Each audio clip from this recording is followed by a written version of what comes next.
সুপ্রিয় শিক্ষার্থীবৃন্দ, আজকের অনলাইন ক্লাসে তোমাদের জানাই শুভেচ্ছা ও স্বাগতম।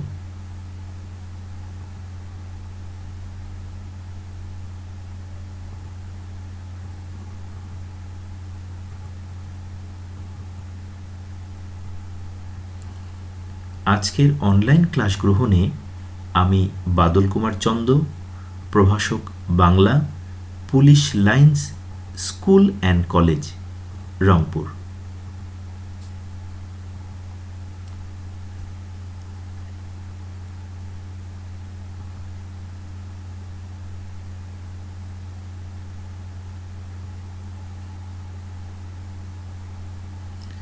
আজকে আমি তোমাদের সাথে কথা বলবো একাদশ শ্রেণীর বাংলা প্রথম পত্রের একটি বিষয় ছোট গল্প। ছোট গল্পটির নাম বিলাসী, লিখেছেন শরৎচন্দ্র চট্টোপাধ্যায়। আমি বিলাসী গল্পের নির্ধারিত অংশের ব্যাখ্যা, গুরুত্বপূর্ণ শব্দার্থ এবং গুরুত্বপূর্ণ বাক্যের ব্যাখ্যা নিয়ে তোমাদের সাথে কথা বলবো।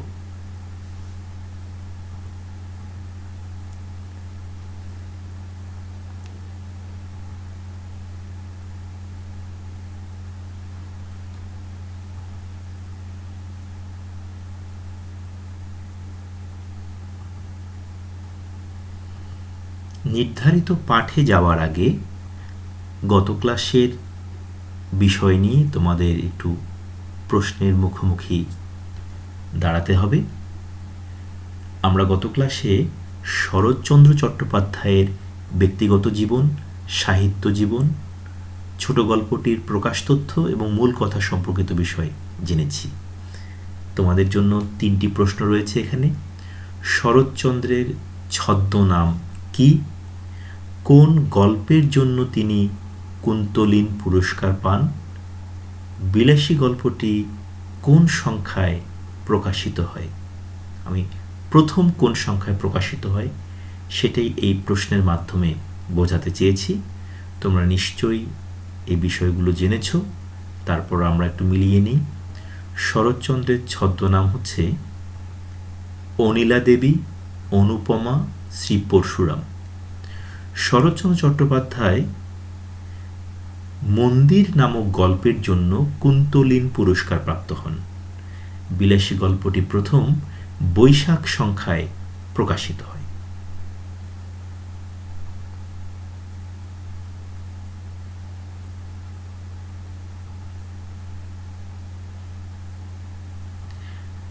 আজকের অনলাইন ক্লাস শেষে আমরা বিলাসী গল্পের নির্ধারিত অংশের তোমরা ব্যাখ্যা বলতে পারবে,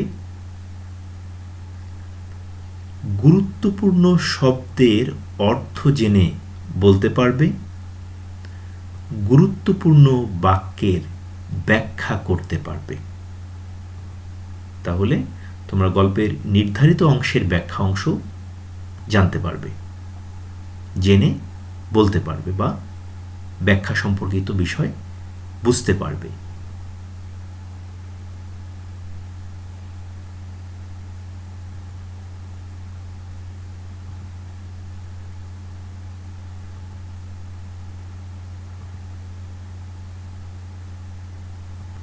আমরা চলে আসি বিলাসী ছোট গল্প, লিখেছেন শরৎচন্দ্র চট্টোপাধ্যায়। নির্ধারিত অংশ, পাকা 2 ক্রোশ পথ থেকে আমি একলা থাকতে পারবো না। এই অংশটুকুর আমরা ব্যাখ্যা জেনে ফেলব। আমরা ব্যাখ্যায় চলে আসি। বিলাসী গল্পের কথক ন্যাড়া তার বাল্যকালের স্মৃতিচারণ করতে গিয়ে সমকালীন গ্রাম বালকদের কষ্টার্জিত বিদ্যাশিক্ষা তথা গ্রাম বাংলার লেখাপড়ার করুণ চিত্র ফুটিয়ে তুলেছেন। সে সময়ের শিক্ষার্থীরা বিদ্যালয়ে যাওয়ার নাম করে নানা দুষ্টুমিতে মেতে ওঠে।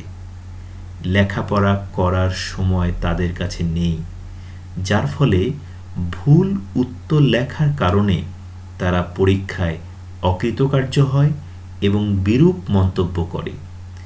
এই উচ্ছন্ন অর্ধশিক্ষিত ছেলেরাই একদিন সমাজ অঙ্গনে শিকড় গেড়ে বিষবৃক্ষে পরিণত হয়ে চালাতো ধর্মের নামে অধর্মের নিষ্ঠুরতা, মিথ্যের বেশাতি।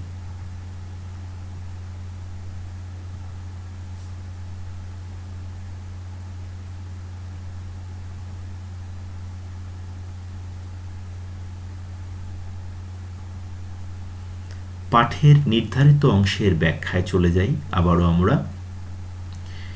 বিলাসী গল্পে মৃত্যুঞ্জয় 3rd ক্লাসে পড়ত, বর্তমান 8ম শ্রেণী।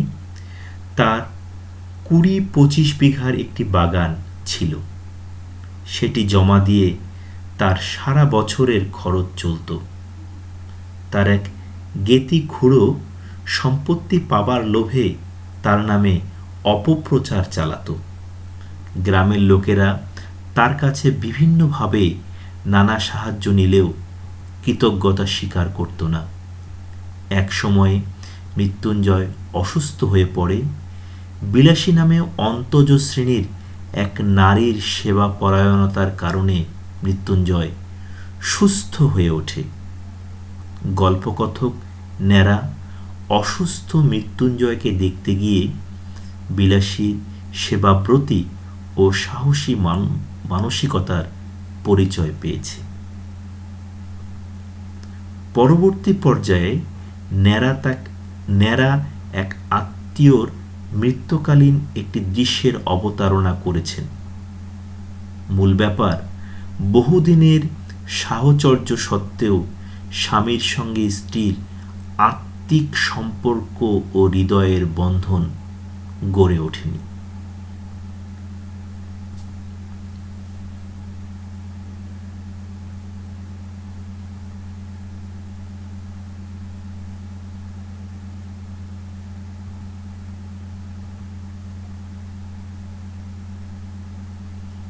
এবারে আমরা চলে আসি নির্ধারিত অংশ থেকে গুরুত্বপূর্ণ শব্দের অর্থ। কৃতবিদ্য শব্দের অর্থ বিদ্বান। রম্ভার কাঁদি শব্দের অর্থ কলার ছড়া। 3rd ক্লাস এখনকার 8ম শ্রেণী। যমরাজ এখানে মৃত্যু অর্থে, ছোট গল্পে মৃত্যু অর্থে ব্যবহৃত হয়েছে। 4th ক্লাস এখনকার 7ম শ্রেণী। 2nd ক্লাস এখনকার 9ম শ্রেণী।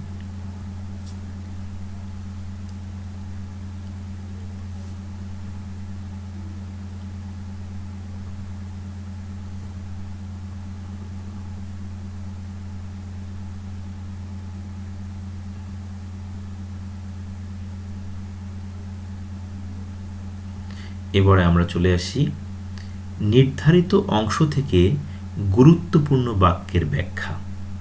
দুটো বাক্যই অনুধাবনমূলক প্রশ্ন হিসেবে। গ্রামের মধ্যে মৃত্যুঞ্জয়ের ছিল এমনি সুনাম, ব্যাখ্যা করো।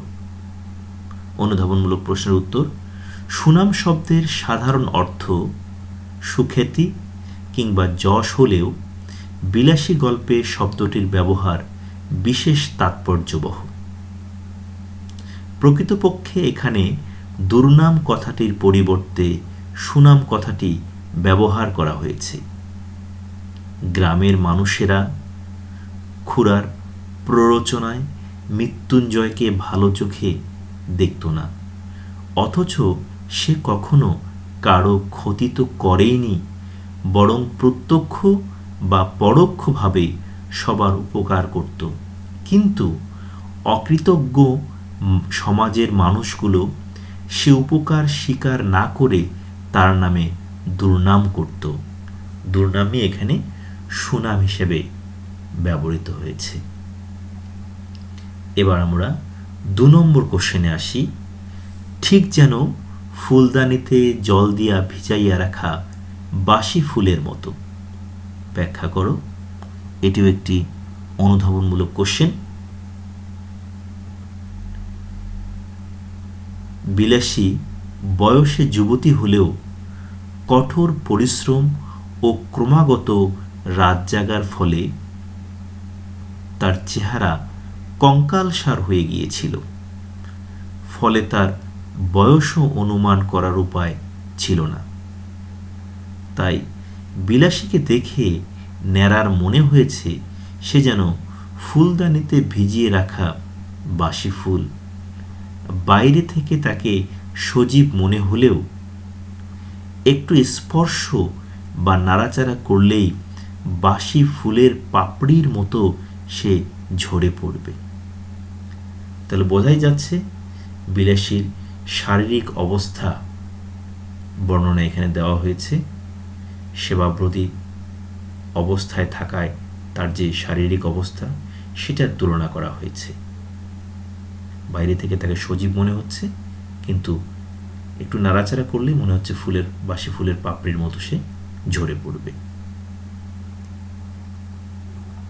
প্রিয় শিক্ষার্থী, আজকে আমরা গল্পের নির্ধারিত অংশের ব্যাখ্যা, শব্দার্থ এবং গুরুত্বপূর্ণ দুটো অনুধাবনমূলক প্রশ্নের ব্যাখ্যা জেনেছি।